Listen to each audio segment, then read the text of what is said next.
지난 주간 신문에서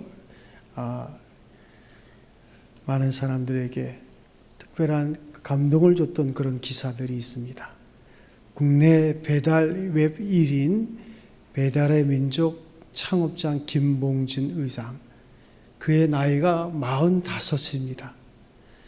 자신의 재산 절반 이상을 사회에 환원한다고 발표했는데, 특별히 그가 세계적 기부 클럽인 The Giving Pledge 219번째 기부자로 등록됐다고 그렇게 밝혔습니다.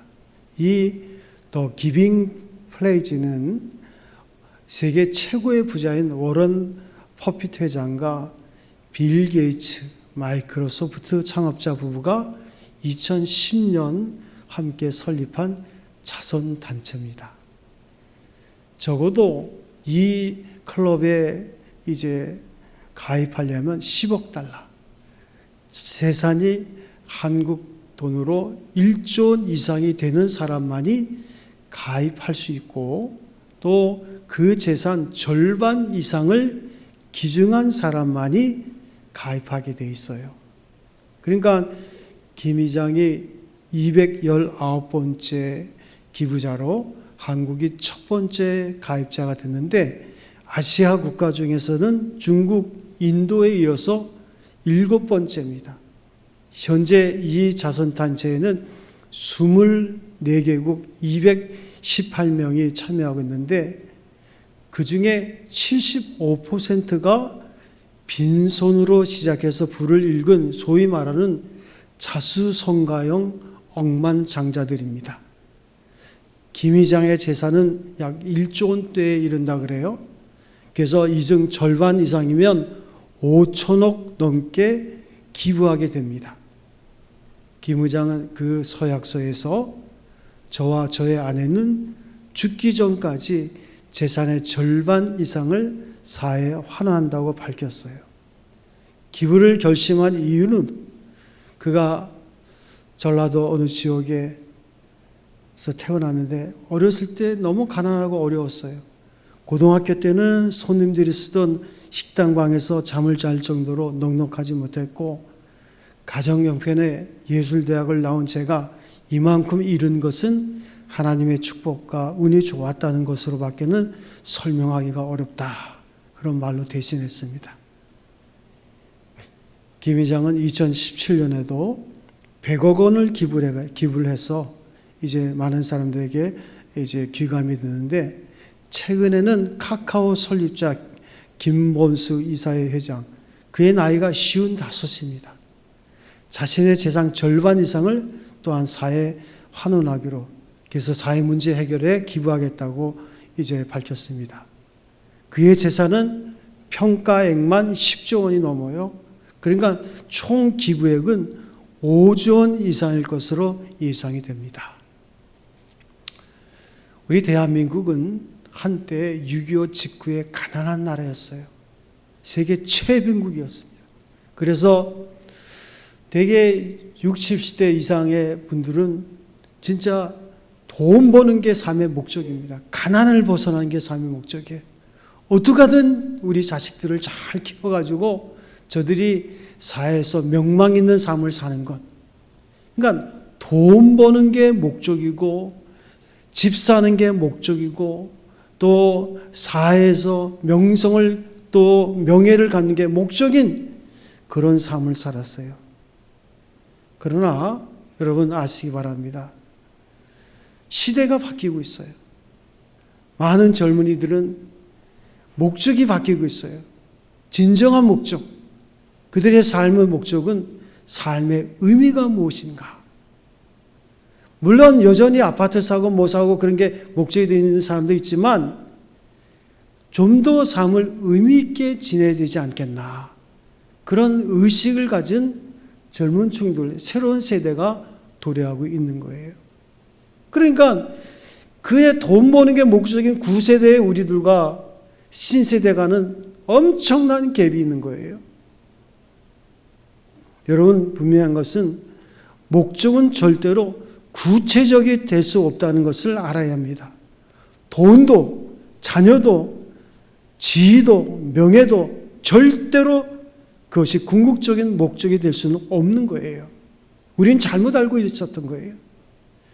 그래서 적어도 예수 믿는 사람들이라면 우리는 좀 달라야 되지 않겠어요?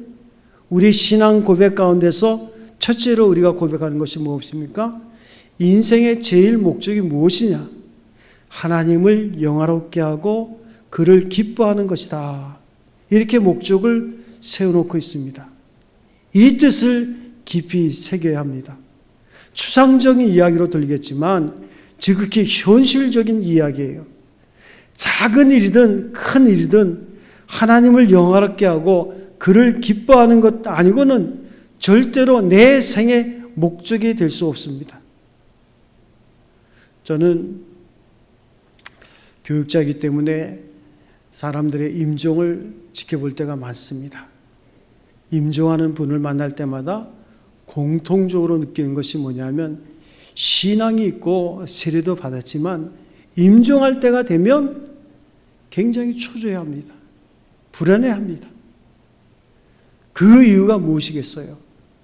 하나님을 만날 준비가 완전히 되어있지 못한 까닭입니다. 우리는 누구나 결국은 장래의 주인공이 되고 하나님을 만나게 돼 있어요. 어쩔 수 없이 우리가 세상을 떠나게 돼 있습니다. 그래서 우리가 찬송의 가사에 있는 것처럼 잠시 세상에 내가 살면서 항상 찬송 부르다가 날이 저물어 오라 하시면 영광 중에 나아가리 열린 천국문 내가 들어가. 여러분 찬송의 가사 그대로입니다.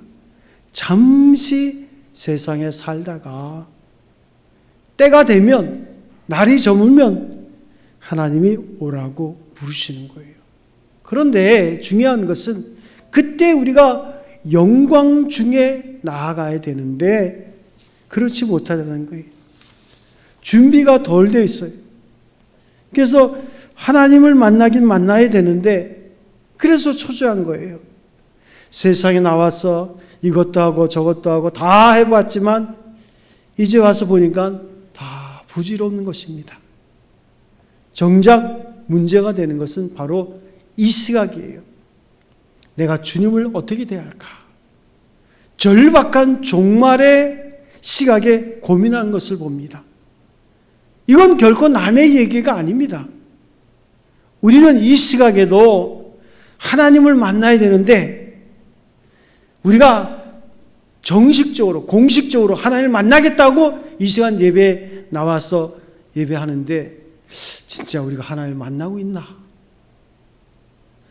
오늘 이 시간에도 예배에도 하나님 만나지 못한다면 우리가 일상생활 가운데 그렇게 바삐 사는 삶 가운데서 과연 내가 하나님을 만나고 있나? 우리는 사건마다 주님을 만나고 그리고 마침내 세상을 떠날 때에 완전한 만남을 이루어야 되는 거예요. 그래서 오늘 성경 말씀은 로마서 12장 1절과 2절의 말씀인데 로마서의 구절을 보면 전체가 16장입니다. 1장부터 11장까지는 우리가 하나님의 은혜로 믿음으로 구원을 받았다는 것, 선물로 구원을 받았다는 것입니다. 그리고 12장부터 16절까지는 구원받은 우리들이 어떻게 살아야 될까 말하는 소위 기독교 윤리에 대해서 말씀하고 있는 거예요. 어떻게 살아야 되나? 우리가 1절의 말씀을 같이 한번 읽겠습니다. 1절 말씀 시작. 그러므로 형제들아 내가 하나님의 자비하심으로 너희를 권하노니 너희 몸을 하나님이 기뻐하시는 거룩한 산 제물로 드리라. 이는 너희가 드릴 영적 예배니라. 예수 믿는 사람이 어떻게 살아야 된다 그랬습니까? 한마디로 말하면 예배의 삶이 우리의 삶의 기초가 되어야 된다는 거예요. 그래서 예배하는 자의 삶이 가장 우리의 삶의 중심부에 있어야 된다는 거예요. 예배가 최우선이 되어야 된다는 것을 말씀하고 있습니다. 어떤 분들은 주일날에 행하는 예배를 중심으로 해서 일주일 동안의 스케줄, 계획을 세웁니다. 늘 주일이 중심이에요. 그리고 다른 시간을 짜는 거예요. 여행을 하다가도 주일날은 꼭 돌아와서 예배를 드립니다. 그 유명한 카네기 얘기 있지 않습니까? 무슨 일이 있어도 본교회에 와서 예배를 드려라. 주일은. 맨 앞자리에 앉아서. 그것이 어머니가 그에게 남긴 유언이에요. 부득이 돌아올 수 없으면 어디에서든지 예배를 드립니다. 이렇게 예배를 중심으로 사는 사람이 있는가 하면 예배는 드리되 그것이 생활의 첫째는 아닙니다. 그래서 누가 놀러 가자 하면 거기 따라가는 거예요. 누가 가자 하면 가는 거예요. 그러니까 극단적으로 말하면 한가하니까 나와서 예배하는 거예요. 이러한 사람들에게는 하나님께 예배하는 것이 그의 생애 중에 최우선이 못 되는 거예요. 여러분, 코로나19로 인해서 한국교회가 맞은 가장 큰 위기는 주일 예배를 주일 예배로 여기지 못한다는 것. 그러니까 우리가 건강한데도 뭐 2단계다 2.5단계다 하면 그냥 이상하게 우리나라의 교회가 6만 교회가 넘습니다. 그런데도 한두 교회 집단으로 뭐 의자도 없이 앉아서 이상한 예배를 드리거나 이런 분들이 거의 전염이 되는데 무슨 교회가 그 코로나 확진자 생산한 것으로 돼버렸어요. 2.5단계 넘기면 안 나와요. 나오지 말라 그래도 나오지 말란 말 하지 않아도 스스로 안 나옵니다. 그 대면 예배, 비대면 예배를 드리겠죠, 집에서. 그게 잘 안 되거든요, 실은. 그 비대면 예배를 언제 드려봤어야지. 또 그리고 믿지 않는 가족들과 같이 있으면 그게 정상적으로 안 되거든요. 우리가 만사를 제쳐놓고 하나님 앞에 예배한다는 이거의 우선순위가 되어 있는데 적어도 그리스도인이라면 예배에 의해서 내가 산다는 것. 그 예배가 하나님 앞에 모여서 공동적인 예배를 드릴 뿐만 아니라 이제는 삶이 예배가 되어야 된다. 거기까지 가야 돼요. 그래서 예배가 없는 사람은 죽은 사람이에요. 우리끼리 말한다면 영적으로 죽은 사람이에요. 예배가 중심입니다. 이게 중심이 되어야 돼요. 그래서 내 영혼이 소생하고 성숙하게 되면 그에 따라서 우리의 삶의 문제는 절로 풀리는 겁니다. 예배가 최우선이 되어야 돼요. 그래서 예배에 성공한 사람이 인생의 성공한 자의 삶을 사는 거예요. 오늘 성경 본문 1절에 보면 영적 예배라는 말이 나옵니다. 자, 예배는 예배되 영적 예배. 형식적이고 외식적인 그런 것이 아니라 그 중심에서 영혼이 하나님을 섬기는 일이기 때문에 영적 예배라 그랬어요. 그래서 예수 믿는 사람으로 당연히 하나님께 예배하는 것을 우선해야 되기 때문에 또한 합당한 예배라 그랬어요. 우리가 교회에서 봉사도 하고 교육도 하고 하지만 예배 없는 봉사, 예배 없는 교육은 의미가 없어요. 예배 없는 봉사는 위선을 초래합니다. 모든 것의 핵심은 예배에 있다는 것을 분명히 알아야 되는 거예요. 지금은 소련이지만 소련 이전에 러시아, 제정 러시아 시대는 그 제정 러시아가 신앙의 중심지였습니다. 거기에 많은 교회들이 세워지고 우리가 소위 말하는 그 아름다운 교회당의 그 모습들이 다 그쪽 러시아 쪽에 있었어요. 엄청나게 교회가 부흥했습니다. 그런데 그 시대의 교회 지도자들이 모여서 뭘 했느냐? 목사들이 가운을 입는데 그 가운에 단을 이렇게 하는데 그 단이 빨간색으로 할까? 황금색으로 할까? 이 문제 가지고 열흘 동안이나 주야로 경로를 벌였어요. 그래도 해결을 보지 못했어요. 그런 동안 공산당은 6사람이 모여서 당을 조직하고 마침내 러시아 혁명을 일으킵니다. 이로써 그 신앙의 왕국이었던 러시아 제국은 공산주의에 망하고 교회도 다 무너지게 되는 거예요.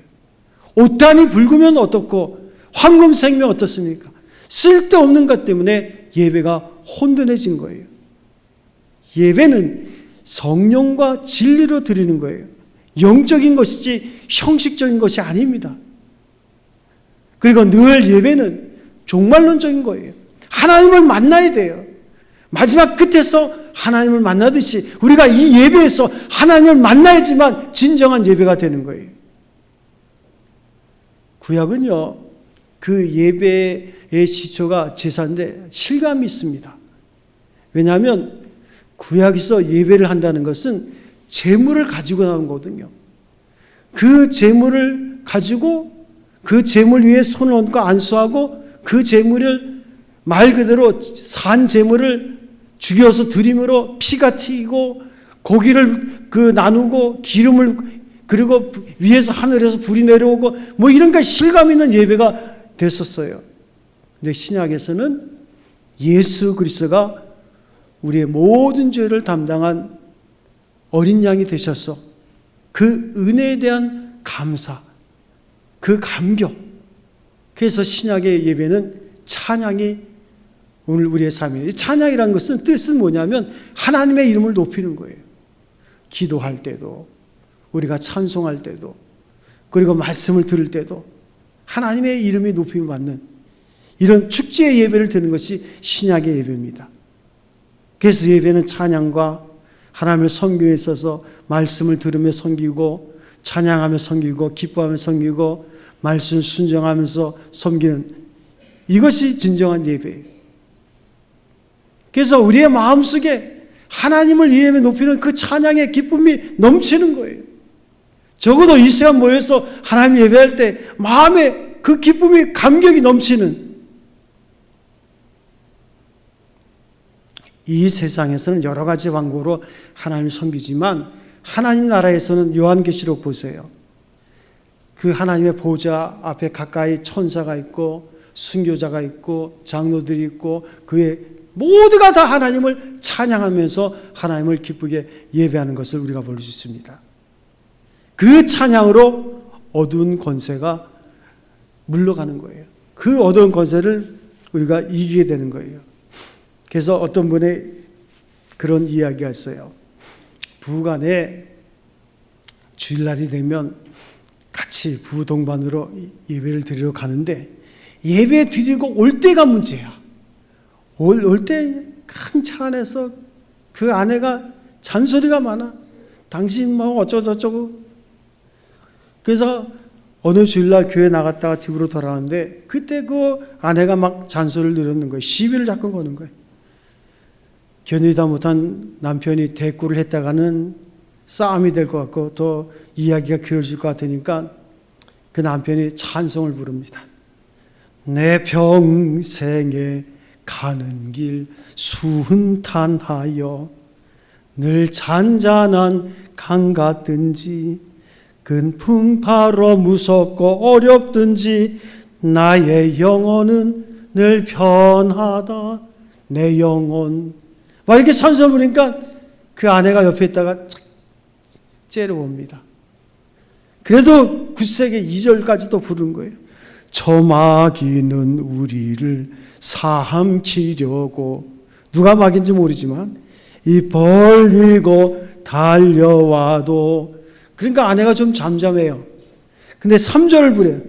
내 지은 죄 주홍빛 같더라도 그러니까 아내가 3절을 부를 때 따라하더래요.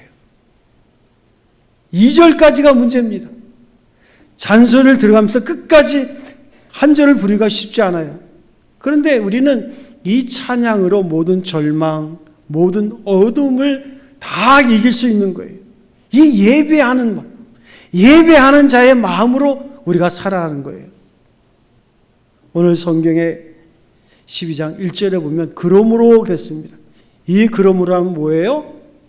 하나님께서 우리에게 거저 주시는 믿음으로 구원을 선물로 받았는데 그 구원을 얻은 우리들이 하나님의 그 자비하심, 그 자비하심을 생각하면서 예배를 드릴 때 우리의 삶이 날마다 새롭게 되는, 그리고 새 생명을 얻는 자의 삶이 되는 거예요. 그래서 늘 예배자는 하나님의 뜻을 생각합니다. 그리고 그 뜻을 우리가 수행할 때 우리가 새로운 인생의 삶을 사는 거예요. 그래서 우리가 예배를 통해서 날마다 우리의 삶이 새로워지는 거예요. 시간적으로도 새로워지지만 질적으로 완전히 새로워지는 거예요. 이런 이야기가 있어요. 미국 사람이 가장 존경하는 에브라함 링컨이, 그가 대통령이 됐을 때 성경적으로 노예 해방을 시키기 위해서 결국은 남북이 전쟁을 일으키게 됩니다. 그런데 이 전쟁이 생각했던 것보다 더 오래 가요. 그래서 많은 젊은이들이 그 전쟁 중에 죽임을 당합니다. 그래가지고 너무 안타까운 마음으로 그가 집무실에서 이제 오랫동안 2시간 동안 기도를 하는데, 엎드려 간절히 기도하니까 대통령이 기도하는 것을 보고 그 장가들도 국무위원들도 함께 기도를 합니다. 그리고 대통령이 문을 열고 나올 때 장관들이 송구한 마음으로 각하 우리도 문 밖에서 기도했습니다. 하나님은 우리 편이십니다. 이렇게 얘기했더니 대통령이 깜짝 놀라서 무슨 말입니까? 우리가 하나님 편이 돼야 되지 어떻게 하나님이 내 편이라고 그렇게 말을 하십니까? 내가 하나님 편에 서야 되지 내가 어떻게 하든지 하나님 내 편이 돼, 그건 아닙니다. 우리가 예배할 때 우리의 마음이 이래야 돼요. 우리는 어두운 세상을 살다 보니까 그래 교회 나와서 예배하고 참 내가 어려운 문제도 좀 해결받겠다. 내 건강도 문제가 되고 물질도 문제가 되고 명예도 지위도 문제가 되니까 내가 그 문제를 해결하겠다. 이렇게 나오기가 쉬워요. 무언가 소원 성취하겠다는 마음을 가지고 예배하는 것, 그건 아닙니다. 비록 세상에서 나와 일생을 통해서 여러 가지 문제가 많이 있다 할지라도 중요한 것은 그럼에도 불구하고 나를 향하신 하나님의 뜻이 무엇일까? 이것을 예배 가운데 발견하는 거예요. 제가 아버지 학교 강의를 오래 하면서 느낀 것은 뭐냐면, 그렇게 40년, 50년 예수 믿는 아버지들이 변화된 게 하나도 없더라고. 아내를 대하는 마음이나 자식을 대하는 마음이나, 그러니까 성경적이 아니라 옛날 구태의연한 그 유교적인 그 사고를 가지고, 가부장적인 사고를 가지고 아내를 대하고 자녀를 대하고, 그러니까 뭐가 변화되는 게 있어요? 변화되는 게 없는 거예요. 그러니까 자식들이 볼 때는 우리 아버지 뭐 장로면 어떻게 변화된 건 하나도 없는데, 우리 아내가, 우리 남편이 장로, 집사는 뭐 변화된 건 하나도 없습니다. 왜 그럴까요? 우리가 교회에 나와서 예배하는 것은 무슨 예배 소원 성취하는 그것을 바라고 나와서 예배하는 것처럼 생각하니까 문제가 되는 거예요. 여전히 여러분과 저를 향한 하나님의 뜻이 있습니다. 우리가 하나님의 말씀을 묵상하면서 하나님의 뜻을 발견하기도 하지만, 오늘도 우리가 하나님 앞에 나와서 예배 가운데 진리의 말씀을 우리가 듣는 가운데 내 뜻이 아니라 하나님의 뜻을 받아들이는, 그래서 하나님을 만나는 그 시간이 되어야 되는데, 그래서 어떤 의미에서 보면 구약의 예배가 좀 실감이 있어요. 왜냐하면 구약의 예배는 하나님 앞에 제물을 가지고 나오는데, 산 제물을 가지고 나옵니다. 그리고 그 제물 위에 안수를 하고 그 제물을 피의 제사로 하나님 앞에 드리는 거예요. 막 피가 튀기고, 그 다음에 기름과 그 다음에 고기를 서로 나누니까 얼마나 내 대신에 이 제물이 지금 죽임을 당하는 거예요. 이런 예배가 드려지니까 그들이 실감 있는 예배가 됐어요. 근데 요즘은요, 예수 그리스도의 은혜로 예배를 드린다는 게 실감이 안 돼. 어떤 때는 과연 저분이 구원의 은혜를 받았나? 내가 구원의 은혜를 받았으면 우리가 삶의 자세가 달라지거든요. 내가 진짜 예수의 피로 내가 죄 사함 받고 구원 받고 하나님의 자녀가 되었다는 것이 분명히 고백되어지면 우리의 삶의 자세가 달라지거든. 예배드리는 자세가 틀려져요. 그래서 저는 예배 시간에 뭐 커피 갑자기 들고 들어와서 뭐 음료수 쪽쪽 마시면서 그게 별로 그래서 내가 제발 그런 거 하지 말라 그래도 그냥 뭐 목이 마르다고.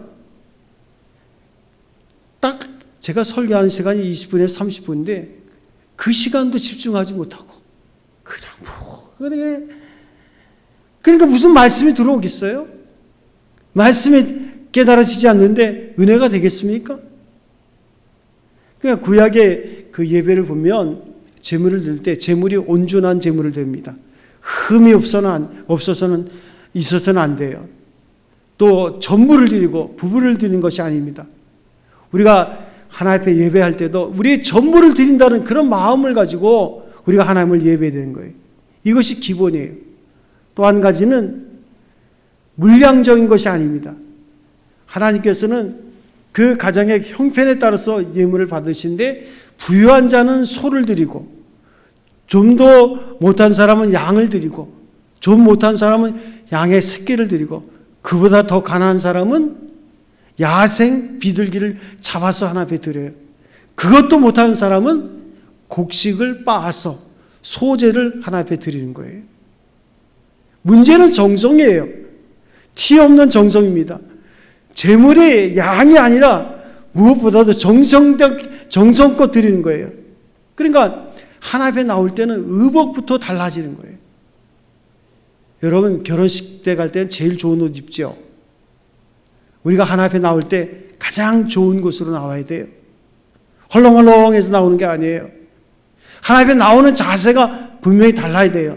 헌금할 때도 보면 여러 가지 우리가 세돈을 준비해서 정성 드리는 헌금과 그냥 헌금 시간이 돼가지고 주머니에서 그냥 그 돈을 아이고 늦게 왔는데 여기 지갑을 안 가져왔나? 그렇게 꾹꾹 던지는 것이 이게 틀린 거예요. 정성을 드려야 돼요. 주님을 섬기는 그 자세가 그 중심에서부터 반영이 되어야 되는 거예요. 또 제사의 가장 중요한 신학적 의미는 살아있는 재물을 죽여서 드리는 데 있는 거예요. 오늘 여러분들이 주님 앞에 나올 때 여러 가지가 살아있었어요. 그러나 하나님 앞에 예배한다는 것은 나를 죽이는 거예요. 나를 죽이고 새로운 생명으로 거듭나는 것이 예배의 시간이 돼야 돼요. 그 대표적인 모델을 우리가 찾아본다면 우리 2월달 인물인 아브라함입니다. 아브라함 보세요.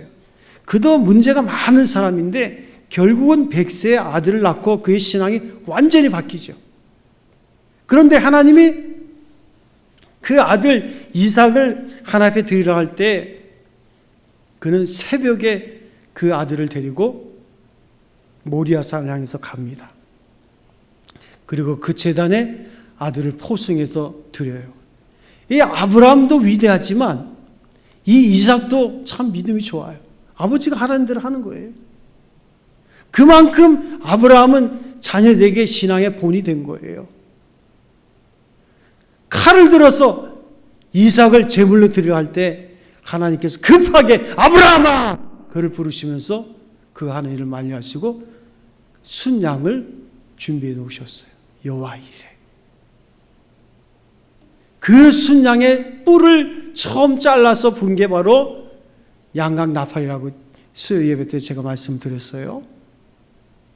자기 생명보다 더 소중한 그 아들, 100세 아들, 얻은 아들을 드리는 그 정성, 그러길래 그는 축복의 통로가 되고 복의 근원이 되고 믿음의 조상이 되는 거예요.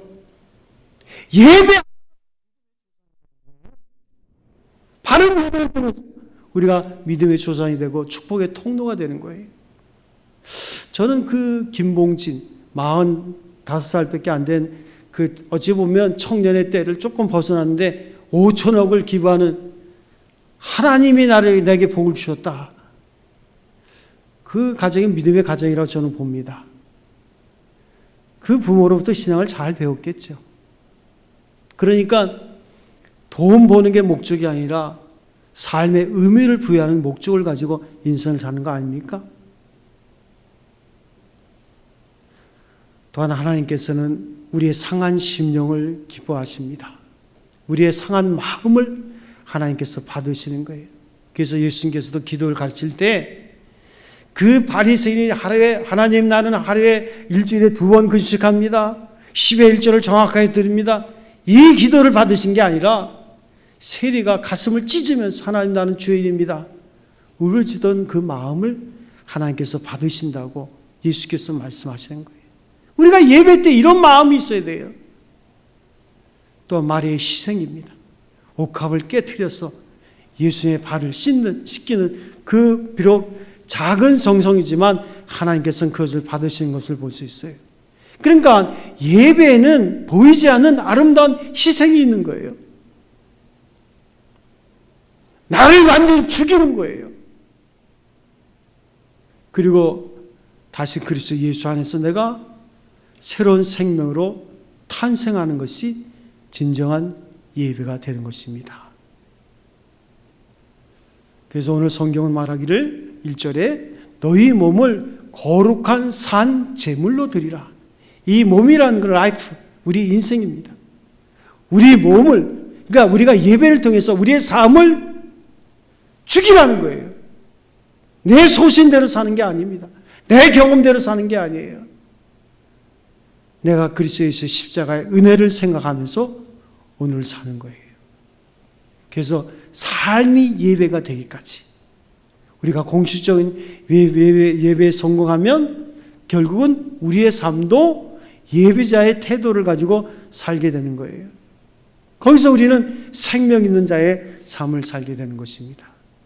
영국에서 각종 병으로 시달리는 아프리카를 위해서 이제 의료 선교 기금을 모금할 때 어느 교회에서 모금하려고 헌금대를 돌립니다. 그 미국에서 예배할 때 보니까 우리가 저는 헌금 바구니가 아니에요. 뭐 어떤 데는 이렇게 큰 통을 가지고 이렇게 돌리기도 하고. 근데 그 교회에서는 은 접시를 돌렸어요. 은 접시 위에 사람들이 헌금을 올려놓는데 어떤 꼬마 어린아이가 그 자기 앞에 은 접시가 오니까 그 위에 올라 앉았어요.